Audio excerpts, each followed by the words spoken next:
Hi, Alexandra. Hi, Nicolette. Nice to be Hi. here. And I am so thankful and grateful for you to be saying yes to be interviewed today. So, for the purpose of our listeners, I'd like to introduce myself. My name is Nicolette. I am from Kuala Lumpur, Malaysia, and I am the creator for the podcast titled You're Worthless. Read that again, the juxtaposition of your very soul. And I would like to read a bit of your introduction for our listeners today before we get right into our conversation.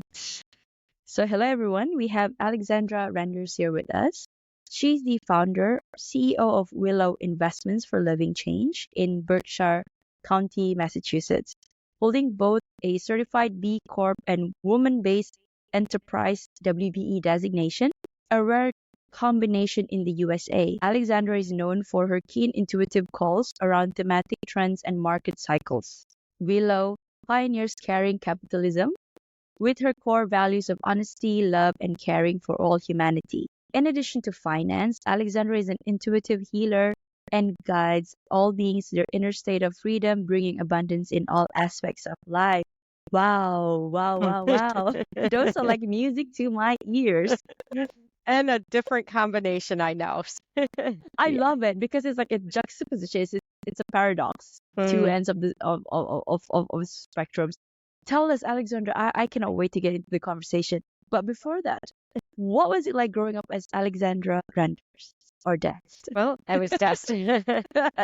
It was a challenge. I was the last of 9 children, and I was not wanted. So I went through a lot of the same, I think, traumas that many people do. I think society as a whole, especially in the United States and the Western world, we have a tremendous amount of trauma, despite what's available to us, despite our luxuries. And it was a struggle. It was really, I have to say, I think I picked my profession by default. I was extremely good with numbers. I was highly intuitive. But I was also a healer. I was also had the ability to see certain things beyond the veil that other people were not able to see. I think is the best way that I can describe it. And Perfect. yeah, and I think what not I think I know what happened because I had to do a lot of healing in my own life to get past what I experienced. And I would say that a lot of my childhood shaped my direction. It made me decide to go into finance and become an executive in finance. I got very driven. A lot of that had to do with not being seen and cared for as a little girl. So that's the injury, if you will, that brought me into the profession. The positives that brought me in is that I had high intuitive ability. I took very naturally to it, and it led to a really, prosperous and actually pleasant career for me, with a lot of struggles along the way. So yeah, I would say that it shaped my direction in life. And it really wasn't until I would say, in my late 40s when I finally said, okay, there's a different way here, and I want to find a new path. And that's when I started shaping my company into something, maybe it was like mid 40s. I decided to shape my company into something very different than what I experienced on Wall Street. Wow. Okay. I would like to tell you a bit of my story of how I resonate because Okay. I was a person growing up. My dad, my mom, they're always saying to me, education is key. And also by default, okay, I wanted to um, be all sorts of different person, but then I resorted to being an accountant, chartered accountant. And because by default, that's like the, so nobody, I think every industry would want to hire an accountant. So there'll be bountiful opportunities for me to be hired. So, and then again, because I was just trying to follow the notion of safety, being safe, instead of just following what I should be doing. It only recently, 4 years, 5 years ago, then I started to really sit with myself and ask myself, like, what is it that I want to do? And I noticed that I find the most fulfillment is when I am doing anything with love and without any care of what I will get in return as long as I'm serving. And that could be just lending a hand or a shoulder for my friends to cry on, or just an advice by saying, if let's say they're stuck with something, okay, perhaps you could look at it this way. And I tried to find what is that common theme, what is that basic tenet. And I mean, I found it, at least right now, is basically it's love. It's the act of service, and serving, because you sleep better when you are serving, or when you give rather than you take, right? So that's how I got to understand myself better and how I want to present myself.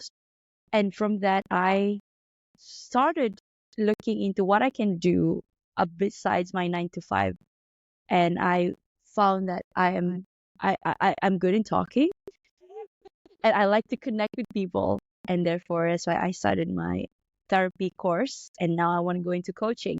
And this is why when I read your profile, I'm like, I need to get to know Alexandra, because she talks that language.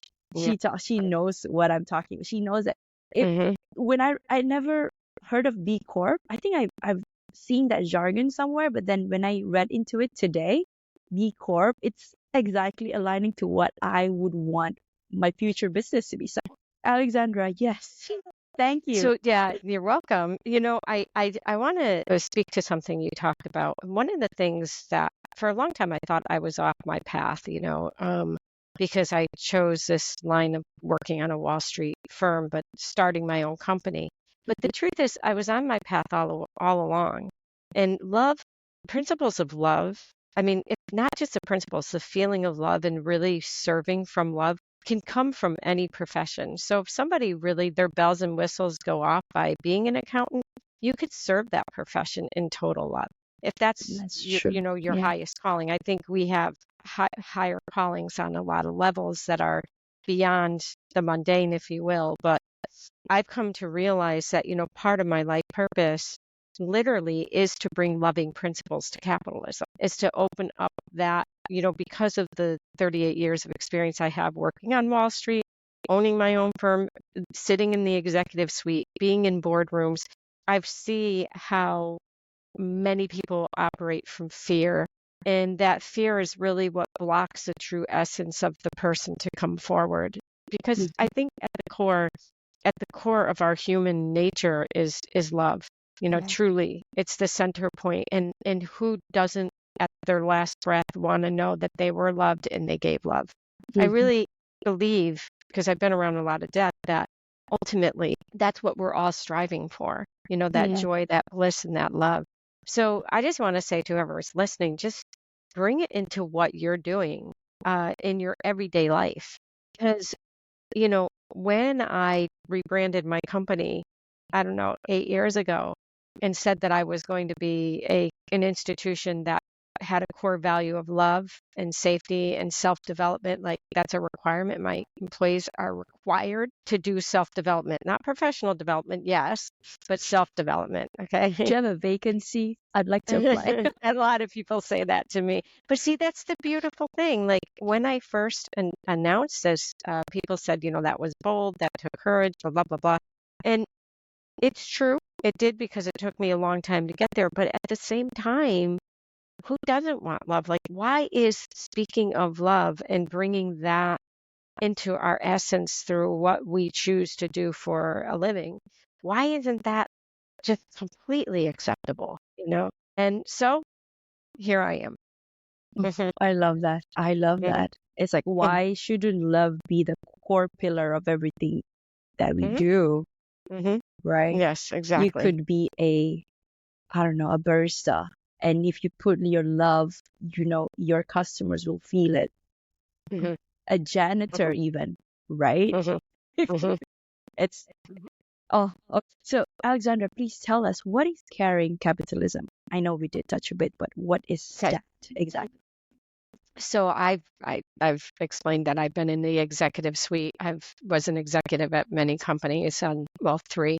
And what I witnessed in those companies was, nothing short of people being stripped down of their dignity, the way they were approached by presidents of the bank, let's say, or the brokerage was often very, it was force was, I really think that these presidents were well intended at the core, but because they're operating from fear, like we got to make our numbers on Wall Street and blah, blah, Yeah. blah, and, they were more concerned about the externality than they were concerned about the internality. Like internally, like, how can I show up? I'm more concerned about making that number so I can satisfy Wall Street, so I can pump up my ego, so I can feel good. And really, that came from a place of lack within themselves. And I really learned that when I embarked on my company 15 years ago. I didn't realize that I really wanted to set a new course very decidedly. It took me a little while to get there. But really, at the core, I'm a small company, but I still feel like what I do makes a difference. It's like one ripple in the pond that, comes out. And so the way I approached it, there's ESG, SRI, like a social governance and all this, which to me is farcical because it's being pushed by an agenda. And I'm not Mm. actually disenfranchised more people than it actually helped people. When you pull away like the sources of energy before you have sources that are affordable for people to get to be able to afford, and you're taking this away, you're raising prices. So that's what you see happening with prices around the globe. So I knew there was a better way, and that better way was my internal works. Caring capitalism, what it essentially is bringing the caring elements into my business and encouraging leaders to do the same. Because as an investment company, there's very, I can influence only so much. Okay. If I were a multi-trillion-dollar company, it would be a completely different story. Okay. But the way that I knew, and I believe this to my core, that humanity will change when we change. The change starts Capitalism will from change us. when we change. Okay. So if I wanted to embody the form of leadership that I really, really believe in, which is like this deep care for myself, but for others, like I can tell you how this showed up in my work. I had an employee who, every time I walked into her office, they would be very anxious. And it got to a point where it was really hard for me to ask her to do something because it was like this, I Oh my can't, God, not my, Alexandra's coming. it was like, oh my God, and Yes. I can't, but it had nothing to do with me, Oh, but okay. what happened is she would trigger me because she would be anxious every time I approached her, which was just like my mother, just like my mother. Okay, so she triggered me. This is how you have to know thyself really well as a leader to be a very effective leader. She was also a really good employee, but that one piece really was annoying. And most managers, when I look back in my career, would say she's just being obstinate. She doesn't want to do it, and she'd be dubbed a trouble employee.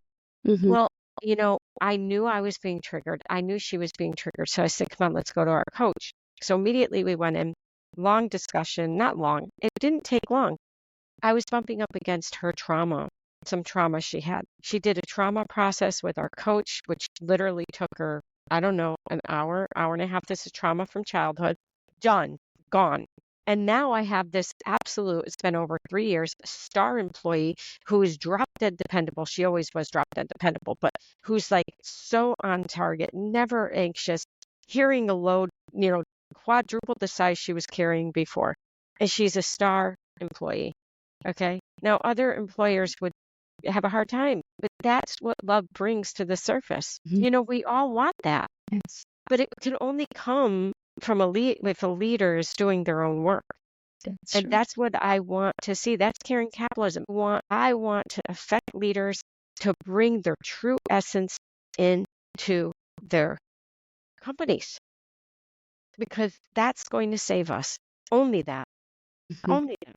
Otherwise, we're going to keep going down this trajectory of greed and fear because greed only comes from fear, Yes. anger, Scarcity. Yeah. I always believe, and I know it in my core, that there's always enough cake for everyone. It sure is. You can make a Sure bigger is. cake. It's plenty. You can have 2 slices of how many you can take. It's up to you. It's limitless. It is. Truly. Truly.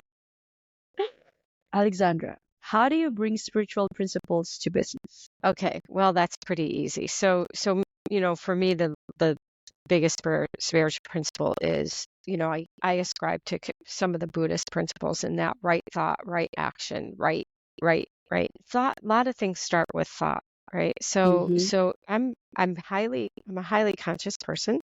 So I stay, and then if I'm not, my employees are required to call me out.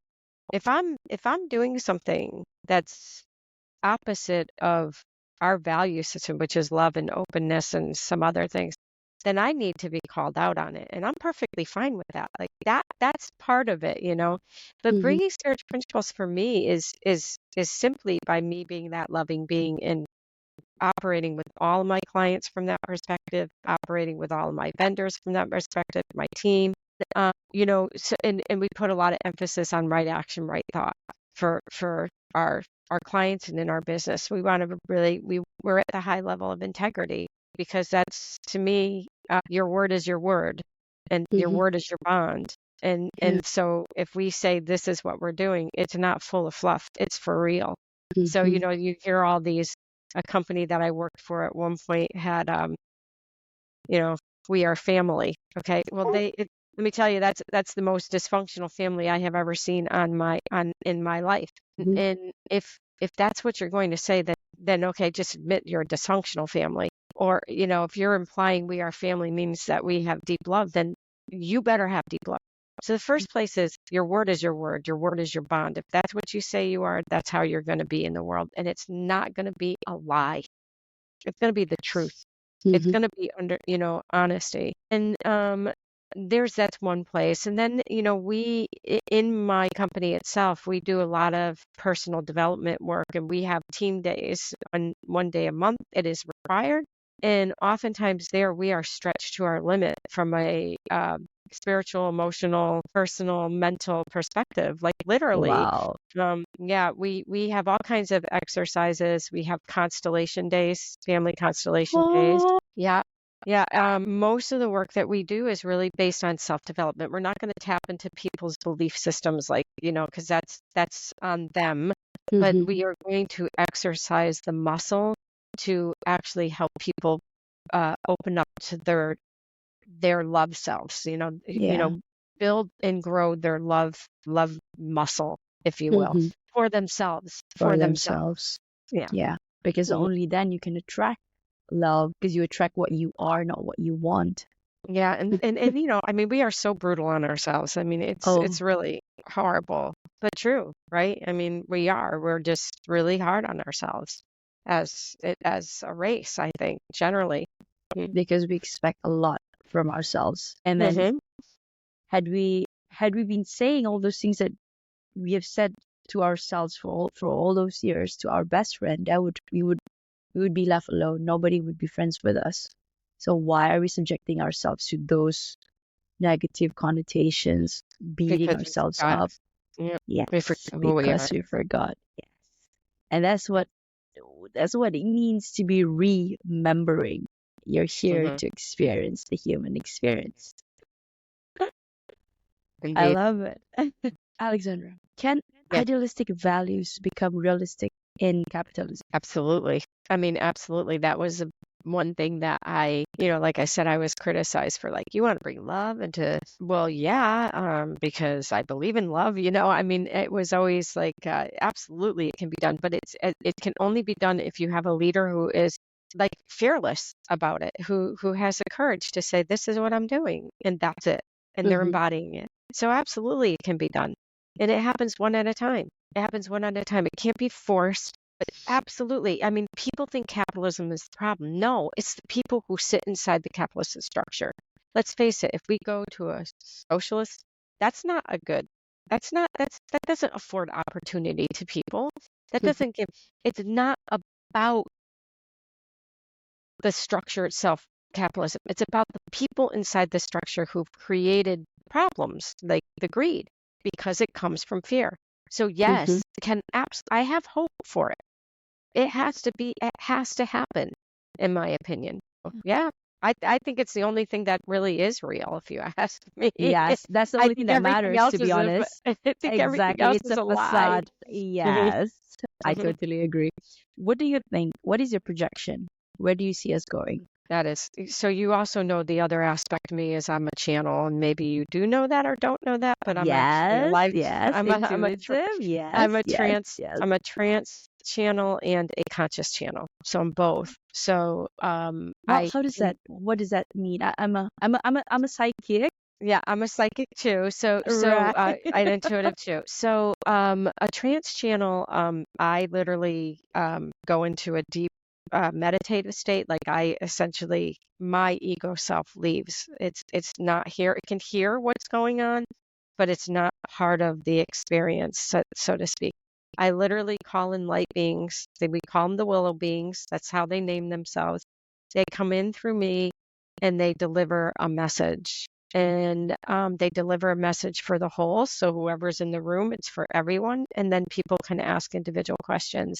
And it's really a high frequency message that comes through.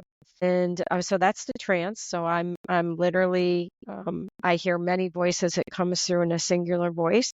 And it's always a profound, loving, light message. And then I'm also a conscious channel, and that is someone who could, sit here, look at your energy field, and go through a very like I have my gift is I'm able to see the shadows that sit within someone. So I'm actually able to see the shadows and bring it to the light and have a discussion around it on why it is there and what needs to be done.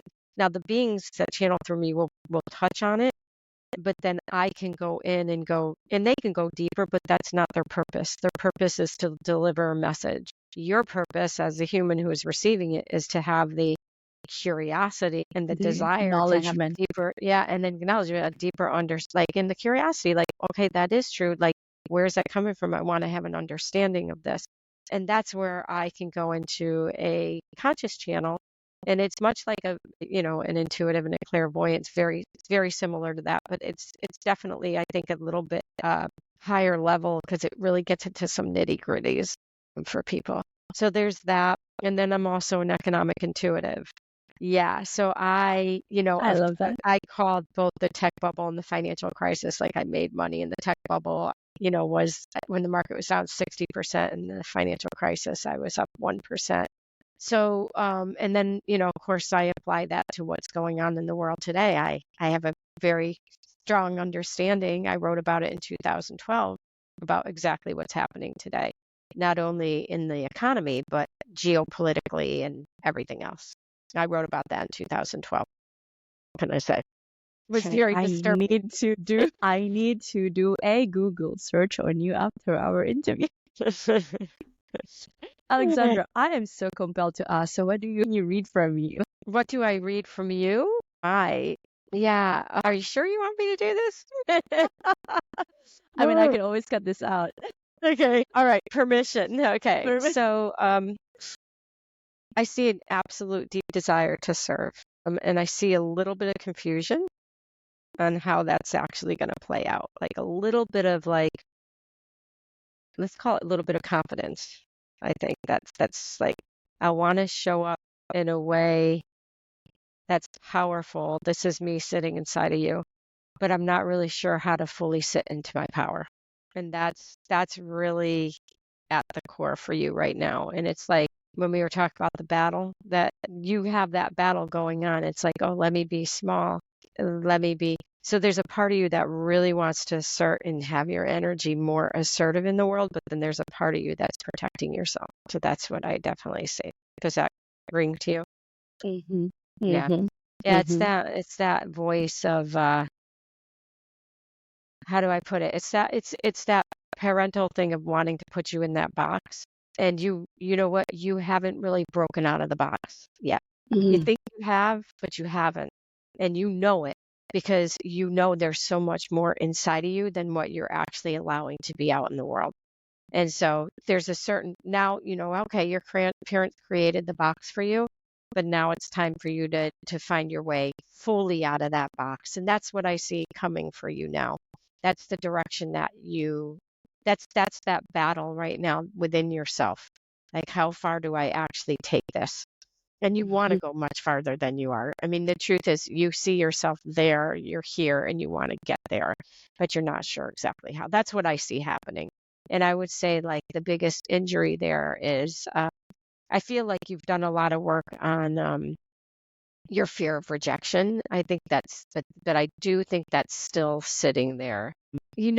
It's like this. Okay, like, when I decide to be that tall blade of flat grass sitting in the middle of the field, will there be other tall blades of grass next to me? Or will I be that lone tall grass sitting there? And that, I think, is like, that kind of that fear of loneliness, I think, that sits there a little bit. And so now I'm starting to feel that inside of me. That feels pretty big. Fear of loneliness, which stops you from fully getting to the other side. Does that all make sense to you? Yeah. Yeah. As I talk about it with you, I can feel are you an only child? No, I have a But younger sister. yeah, but did you kind of get pushed to something happened where you got very Yes. isolated? Yeah. Yes. Yeah. And yeah, you did. And you remember, like, when I talk about that fear of loneliness, I know I'm tapping right on, it's like I got my finger right on it. And you're saying, like, I got that boo-boo right now in my finger. Right? You can keep this in if you want. I think it's really good for Yeah, I think to it's hear I this. think It it's really good. is. Yeah. But you have your finger on the boo-boo. Like, as I touch it, like, it's loneliness. It's not that you're afraid to be alone. You love alone time. It's loneliness. It's like you don't want to go back to that feeling of isolation that you had as a little girl. And that is what's in your life.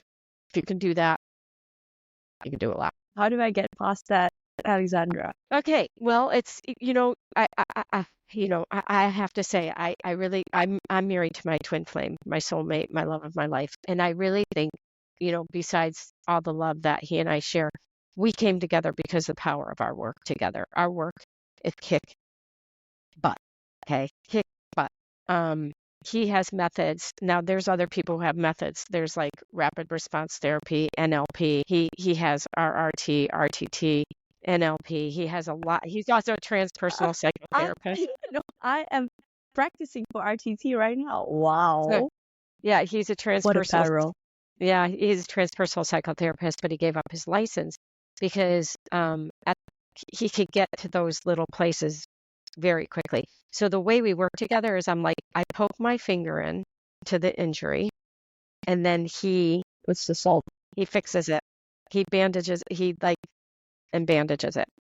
And we just did a weekend retreat specifically to help people. Yeah, to help people with that. It was a whole weekend long of my channels, my healing work, my breath work, my TRE. So I do body work, and then his processes the whole time. It was so powerful because the channel and me can poke it, and then he could so what we had I'll just explain what happened at our retreat recently through the channel, and then I did breath work with people, and then something like a traumatic release experience for them, allowed their body to release this traumatic body release, basically. And in that process, a woman came to the memory of her being like somebody at 3 years old putting something up her vagina, came to her in that moment. So then, we gave everybody a break. She went for a walk. I talked with her. I said, do you have the courage to move through this?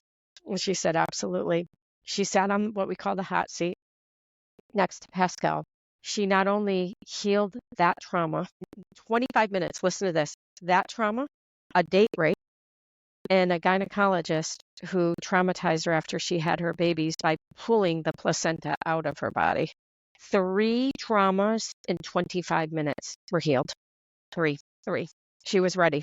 She was totally ready. That's when you just I don't know, that's when I get on my knees and I don't know what to say. It's like, I can't express enough gratitude for that. Yeah. I am speechless. When is your next retreat? We are planning one for August or September, and I'll let you know when it is. Yep. Yeah. Please do. Yeah, I'd it's a love. weekend. It's a weekend retreat, Friday, Saturday, Sunday. I know we want to extend it to a week. We're going to do that at some point. But it's, both of us have this deep, desire to help people overcome some deep things so that they can become whole, Yeah, that's my mission. Yes, I found my soul tribe. Yes. Yes. Yes. So, I just want to point something out about loneliness. Loneliness, many people have that fear of loneliness. So, the people who have your specific backdrop where there was a lot of neglect, isolation, and you're probably going to really get this, have a tendency towards codependence, towards, wanting to please and wanting to, okay. And Serve. yeah, wanting, and it's, there's serve, which is, when you want to serve, there's a healthy way to serve and an unhealthy way to serve, right? Yeah. So I would call the unhealthy way to serve pleasing Mhm. because you're At the expense of yourself, I at the think. expense of yourself. Yeah. Yeah, you're going, yeah. Now here's what because this is a really important fact that the number one addiction in the world today is codependence. Because codependence actually is an addictive. It's an addiction because in most cases people didn't get what they needed. And the only way they knew they would get what they needed was to please, please, please, which is also a form of control. Underneath the surface of that behavior is a fear of loneliness. And if you heal that fear of loneliness, which I did, okay, through I don't even want, like, my husband's neurolinguistic programming is with a heart. It's at a higher degree than normal NLP. He can't stand NLP. This is like at this level. I have to admit, I did this process once I saw the loneliness underneath the surface. I said, I need to heal this. Once I healed that fear of loneliness, the desire the addiction to codependence went away because it is an addiction. Yeah. Anyway, that's just. Thank you. Thank you. I think I get what you're trying to say, and I'm resonating at this point, and I know. inside my head I am reviewing. I know. Thank you I very see it. much Yeah, for that I'm sorry. insights, Alexandra. No, I love it because by this way, our listeners could definitely, relate. And I think loneliness plays a lot of people these Really days. does. Yeah, it really does. It does. It does. I think once we were born, we separated from source. And I think that was the first part of where loneliness came in, right? Because we separated from something we knew as deeply loving. Yeah. And then, of course, our life circumstances just, embedded that deeper into us. Yeah. So, yeah, you can do it because you're so, I love how open you are because I was just able to go in and just, do you see how it works now? It's very different. Yeah, It's a simple clairvoyant reading. exactly. Yeah. Oh, so I did some work. You're right. I did some work. We're still doing work as long as we're still alive. About 4 years and counting. Yeah. No, I've been doing this since I was 18 and I'm 59. Okay, I got to pushing 60. So, when you want a good life, that's what happens. And I'm so encouraged that I see younger people like at your age really seeking, like in our workshop, in our retreat, we had 1, 2, 3 young people. It was fabulous. I was like, wow, this is like young people just wanting it. It just makes me so happy. Makes me so happy to see that. And I plan So much. to carry that mission as well. So yes, Soul Tribe, Alexandra. Yeah. Can you tell us about a company that lives by this principle and the results? My goodness. My company? I mean, to be honest with you, I don't intimately, look at, my husband and I are getting more leaders who want to bring spiritual principles to their business. That's great. But I can honestly tell you, because I work, you know what I do for, just so you know, I recently merged my company with another company so that I have more time to do my healing work because I am in Willow is and now yeah, merged with another company. Oh wow! yeah, but we're still Willow, but they're I'm still managing all the portfolios. But the kind of the minutia, if you will, is being carried by somebody else, so that I now have time to work with leaders to help them form and individuals to heal and to actually bring spiritual principles to the business. So I could say, Nicolette, that I don't know anybody at this time, but I do know people trying to get to that place, like trying to be their authentic, bring their authentic nature into their business. That is happening. And for that, I'm grateful because that took a while to happen. But that is happening. People want this change. They're hungry. They're hungry. My heart is beating so fast right now. It's like it's pumping. It's like I'm alive. Talking I like to a guest that I can resonate. I can see the future. I can see what's ahead, like the impact we're gonna make, the changes. Like, yes. Suddenly I'm not so lonely anymore. Yeah, right. It's like it comes and goes, Alexandra. It comes and goes. So it's like before it was like really afraid, but right now it's like it's there. But I'm trying every day. I wake up and I show up. Yeah. Good. That's where it starts. Thank you. You're welcome. What is the first step our listeners can take today to start on the path of being more conscious in their choices? One of the things I love people to do, most people don't sit in stillness without their phone, without the. They cannot stand it. Yeah. I would say if you can, start with one day without a phone, without media, without any outside interference, minimal food, water, maybe fruit on that day. No paper to write on, no going for walks. Stay still and stay quiet. Close your eyes. And when you're done with that day, take note of how many negative things you have to say to yourself. It's powerful. It is really powerful. You will realize the negative voices in your head. And the only way you can do that is just to get still. As I did this early on, I took a 3-day retreat by myself, locked away in a place with minimal food and just with nothing. Excuse me, you can have a piece of paper because I had to, for the 3 days, had to have it to remember how negative my self-talk was.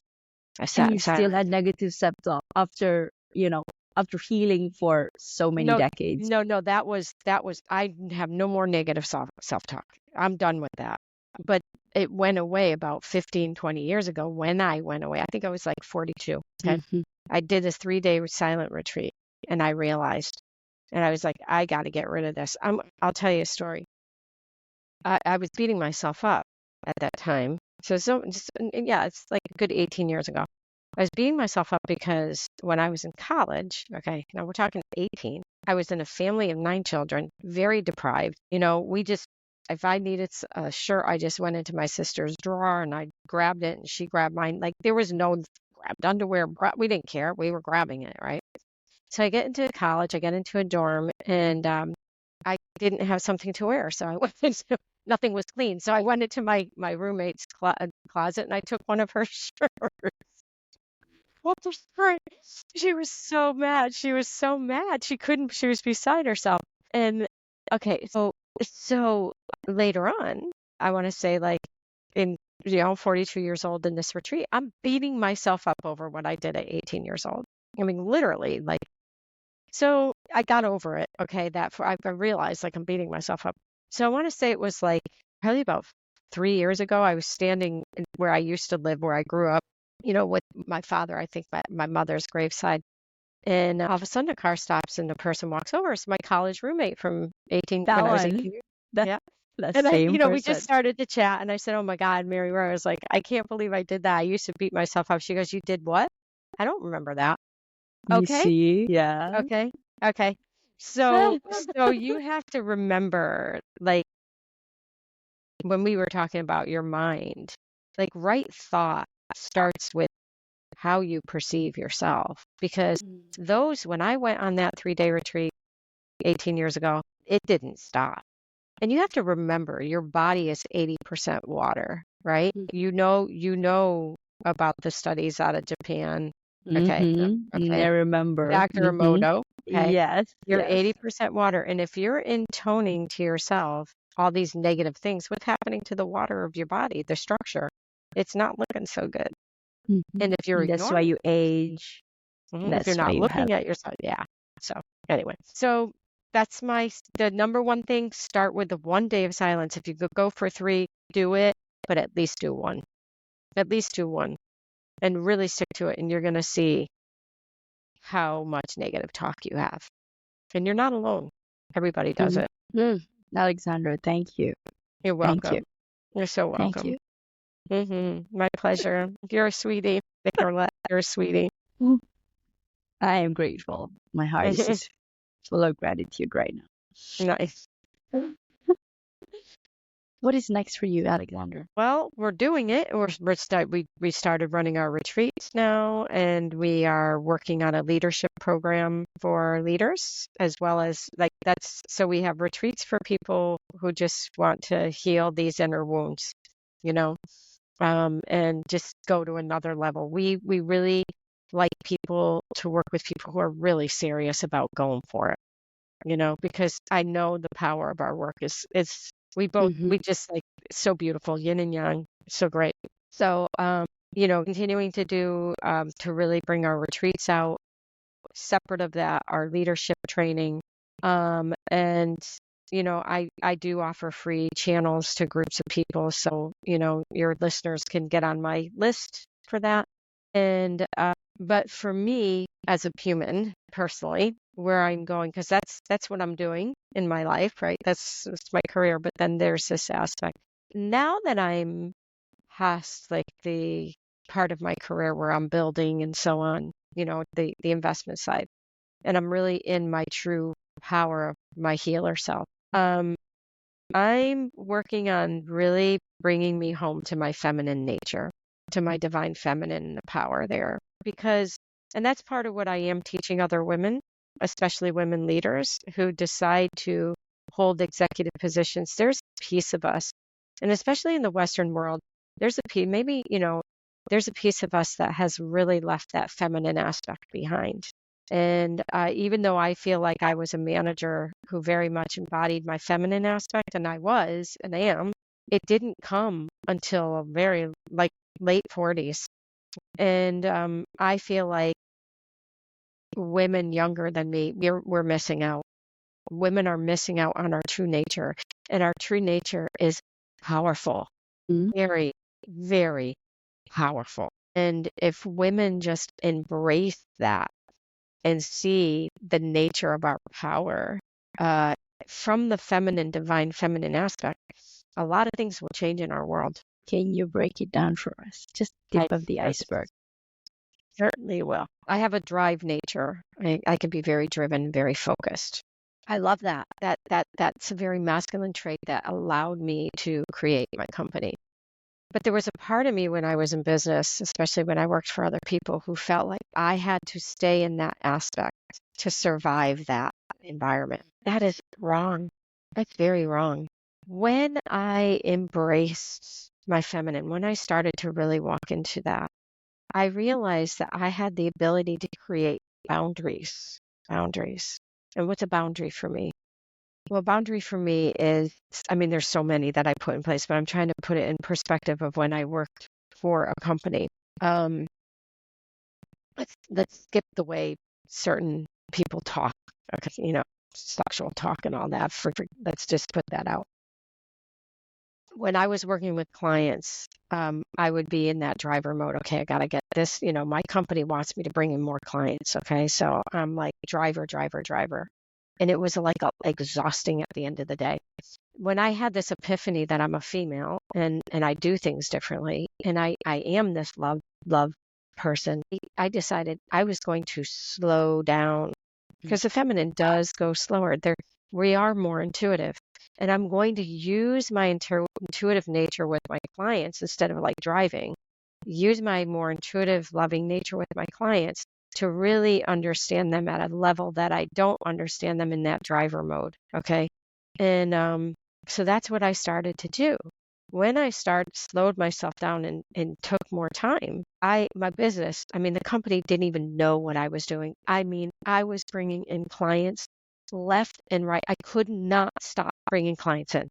It was like the phones would ring. I would have a meeting with a client. I'd have 10 phone calls. It was insane. Okay, what was going on, because I was stepping into my true nature. I wasn't operating from that driven perspective. I was operating from that deeply caring perspective and that high intuition, because women have high intuition. Women have we have the ability to really use both sides hemispheres of our brain. Mm. The analytical and men do, some men do too, but like if you're just going to break it down, we actually have the ability to cross over and really have those deep understanding of the emotions. So if you could bring that into what you're doing, even as I related to my colleagues, like I had one guy who came in who was like belligerent, and I looked at him and I really sat in my feminine aspect and I said, I see you're in a lot of pain. And so instead of saying, I see you're angry, like the old me would be like, what's up, buddy? Like, get out of my office. Like I was definitely a force. You would do that I, before? hell Wow. yeah, man.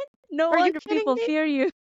Are you serious? Like if anybody crossed that boundary, I would meet them with the same energy. So we'd be going like this. I wouldn't want you as my boss like 18 We years would ago. be like this. Oh no, I was okay. Woo, So okay. like this, okay. But then I learned in the feminine aspect, it's like, oh, and it takes some emotional intelligence. I see you're in pain, and even acknowledge the anger. I believe you. I believe you're in pain. I see that. And it would throw them completely off kilter because that's not how you react Because to that's not how anger. you present yourself. Once I got them down, then I'd say, Mm. you will never walk in my office and speak to me that way again. Otherwise, you are not allowed to cross that line, period. So once I got them where I needed and I understood where they were and what they were all about, then it was like setting my boundary that's never okay for me again. The door will never open for you again if you do that again. I mean, that's how I handled it. So yeah, I was able to empathize and see that they're angry, and I believe that they're angry for whatever reason. I was able to work through whatever it was with them. And then it was like, don't approach me that way again. And they didn't. And they didn't. Because it's about your energy. It's about alchemizing what you bring out. You're transmuting. We have a lot of power. Yeah. Here's one thing I want to say to you. Here's Yeah. really, really important. If women accepted their anger instead of suppressing it and developed a healthy relationship with their anger, there would be no war in this world, because no woman will allow their child to go to war. No woman would allow their child to go to war. Okay? And we're able to accept their fear and their sadness. And women gave them the place to be in that frequency, because it's like, little boys don't cry. Man up. And let's face it, when a woman has a man, a wife has a man who's crying, it's kind of like, oh, that's a little uncomfortable. Well, those tears and that fear are what will stop wars. We have to make it safe for them to have those tears and fears. If we don't, it equates to anger, because they're pent up. Their true essence isn't coming through. I'm not saying live in these wide ranges of emotions, okay, where you're like, the reason we have such intense fear and rage is because we're suppressing it as women. You understand? It's so important to really grasp that. We were here to have the human experience, and we're here to experience all ranges of the emotions. What we can't have happen is for them to take control of you. Like when fear takes control, you do stupid things, okay? But if you acknowledge that the fear exists and you deal with whatever that fear is, like that fear of loneliness that you have, then it no longer has a hold. It can no longer dictate how you move through life and the choices you make. Make sense? Yeah. And so 1000%. so the divine feminine really allows for the full embodiment of all of those emotions in our intuitive nature. I mean, that's where I started anyway. So yeah. My soul is hugging your soul right now in the 5 Mine rep. too. Woo. Okay, Alexandra, a question on self-worth. I know we probably have answered the question. We have provided the answer, but here's the question. Many people struggle with feelings of worthlessness at some point in their lives. What are some common triggers for these feelings, and how can individuals cope with them effectively? I love this question, and thank you. Yay. So one of the things when I first started channeling in the beings, they explained to me that there were one of three constructs that people are born into, and some of them are more dominant than others. So a sense of worthlessness. So Okay. your life circumstances will actually increase the level of worthlessness. That's your construct, Right. right? Yes. A sense of helplessness, meaning someone else can do it, but I can't. Yes. And a sense of hopelessness, meaning no one can do it. Yeah. Now, I see that hopelessness with people who, one of the things my husband and I are working with is people who've experienced severe sexual trauma, like from 3 to 9 years old. Like we're working with a lot of people like that right now. And I won't go into exactly what, but it's great. And they tend to have a sense of hopelessness because of the level of, okay, that's a very hard construct, but it can be helped. Now, worthlessness, one of the things, the way it gets embedded. So in your case, Nicolette, I'm going to just use you as an example because you had such isolation, okay, and you had to outperform to be seen. Like you had to really work at it, okay, prove, right?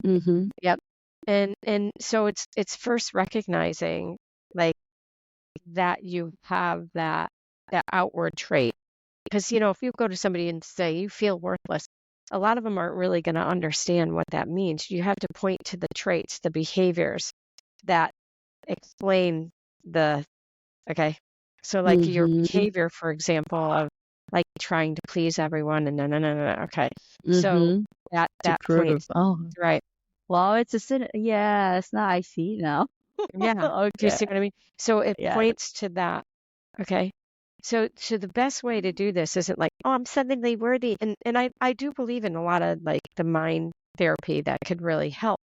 But it's recognizing a pattern or behavior. I see myself pleasing too many people and I'm exhausted when I get home. Okay. Now it's like, why am I doing that?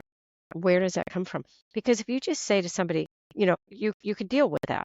And you very effectively can deal with that very quickly in one session. It's gone.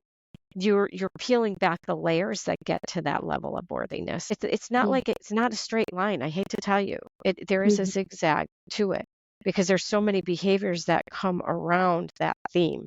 If that makes sense to you, yeah. And it's just chipping away at the the outplay of that behavior. So for example, when I realized, it's also working really with a really good guide, a really good therapist, a really good RTT or RRT or something like that is really helpful. So when I realized like I was depleted, I had just all this codependent behavior, pleaser.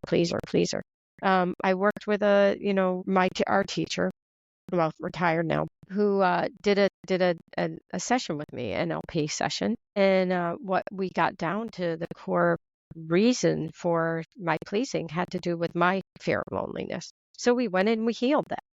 So that aspect is healed. Then the next aspect was to deal with my fear of abandonment. That, as I keep chipping away at these major themes, I now found my worth. I know what I'm worth. I know my worth now. But it took a while. I had to kiss a lot of toads to really understand. So it's life experiences, I would say just pay attention to what behaviors you have, and that will lead you to your answers on how to heal. Thank you. This became a therapy session for me too. That's my job. I like to blow people wide open. That's my job. And I love it because I am an open book as well. So I love how you said that, how easy it is for you to just look into. So because before I think I was close off, but then right now it's like I now got work, some more work to do, but at least I'm getting. Please know we all do, and it's not until we take our last breath that we don't. Yeah. Until that's what I always said. Until we're 6 feet underground, that's the only time we stop healing. In this human body. In this human body, yeah. Yeah. Alexandra, what is your heart's greatest wish? Good Lord. Shambhala, like we really experience peace on earth, all of us humans, move into a deep love state and a state of peace and no more suffering. Just nothing but that blissful joy and Shambhala. Yeah, that's what I want. That's what I really want. I love. Do you have a mantra that you live by? I can't say that I consciously do. I've had different mantras over my lifetime. When I was like wanting to believe that I was, let's say, like wanting to overcome my worthiness, let's say, like I would be like, I'm beautiful, I'm smart, I'm this, like I would have a mantra like that. But I can't say that I actually have a mantra. I do have, you know, I would say an ethos, that I truly believe, and I know my husband does too. And it's like when all aspects of ourselves are united, and that includes like our ego self, our yin and yang, our masculine, our feminine, our shadows and our light. And when all aspects of self are united, that's when we experience inner freedom. And that is, I would say, our ethos. That's what drives us to do what we do every day, because we want that for you, for me, for humanity. Yeah. So that's why we created our new company, and our new company is called United Inner States of Freedom. And it's because we really believe that uniting all aspects will bring that freedom, because we're experiencing that for ourselves. To the one. Is there anything that keeps you up at night, or do you sleep well? My God, you would ask that question. What used to keep me up at night is that I know what's going on with humanity and some of the agenda, if you will, which I really don't want to speak to. I intuited all of it in 2012. So for a long time, I had very disruptive sleep, because to see that far out into the future on how things were playing out and actually seeing them play out was really disturbing. But I also realize it's our opportunity. Like, the light is getting lighter and the dark is getting darker, and it's really, the light is shining brighter, and that's illuminating. It is illuminating. It's illuminating. It's bringing out the shadows, right? So this is a great opportunity, I think, for humanity, and for us as individuals. But I would say, like, the only thing that keeps me up at night is when the beings come through and they want to do a download. Any time of the day. And so, like, they'll come in, and then sometimes I get interrupted to wake up and do some healing work. Like, I don't really want to go too far into it, but I do some work at a high level to help bring light. And so sometimes if I wake up like 3:30 in the morning, like, get up, you need to get up, you gotta and do this. Exactly. So I'll do it. But, because I do have shamanic work, I have work that I do that's yes, I get you. I get here, and we're speaking the same language. I get it. Yeah. I mean, our listeners might be able to catch on to it, but yeah. Wow. Alexandra, you are remarkable. I'm just me. Thank you. Yeah, I'm with you 100%. If you could create a quote right now for you to leave to the audience listening and the world as your legacy, what would it be? Just what I said, when all aspects of self are completely united, you will find inner freedom. And when you do, the world will have freedom and peace. It's really up to each of us. It is up to each of us to be a leader in our own healing, in our own, evolution, so that we can raise our frequency. It's really up to us. And you have what it takes. Like, I want to encourage everybody, like, walk through. You can avoid it all you want. It's still going to be there. Exactly. The same thing is still going to pop up. Whatever experiences that you avoided before, because it's only showing you what you need to heal. But if you run away from it. So, Alexandra, how can people reach out to you? I would say the best way right now is, and you could put, maybe I'll send you the link, but I would say go to, there's a few, Willow Channeling at gmail.com. That's one way, Willow Channeling at gmail.com. And then our website is www.innerstatesoffreedom.com. And that's where you can, the website's being built. It says it's in the process, but within 2 weeks it should be up. And I don't know when you're planning on airing this, but in 2 weeks it should be up. So that's how you can learn about the work my husband and I are doing. Brilliant. Yeah. I will include that in the caption once this airs. Thank you. Thank you, Nicolette. This was so nice. I'm so happy to have this time with you. It's very sweet. Likewise. And there you have it, guys. You heard it from the person herself, Alexandra Renders. Before we close off, Alexandra, I'd like to personally thank you for the work that you're doing for the world and for advancing every step of the way, despite the challenges, creating trails for those that will come after you. Wonderful. My Our pleasure. listeners, this has been that one podcast with that controversial name, You're Worthless. Read that again. The juxtaposition of your very soul. Now, if you find yourself thinking that you are worthless, you're not alone. But more importantly, ask yourself a level deeper, if I'm worthless, then why the heck am I here? It is because your soul have chosen to be here energetically, all the way from the ethers. And for that reason itself, you are worthy and you are enough. This has been Alexandra Renders, your guest of the day, and Nick Nieras, your host, signing off. Well, thank Thank you. you, That was so Alexandra. beautiful, Nicolette. Where do you live? Where do you live? I live in Kuala Lumpur, Malaysia.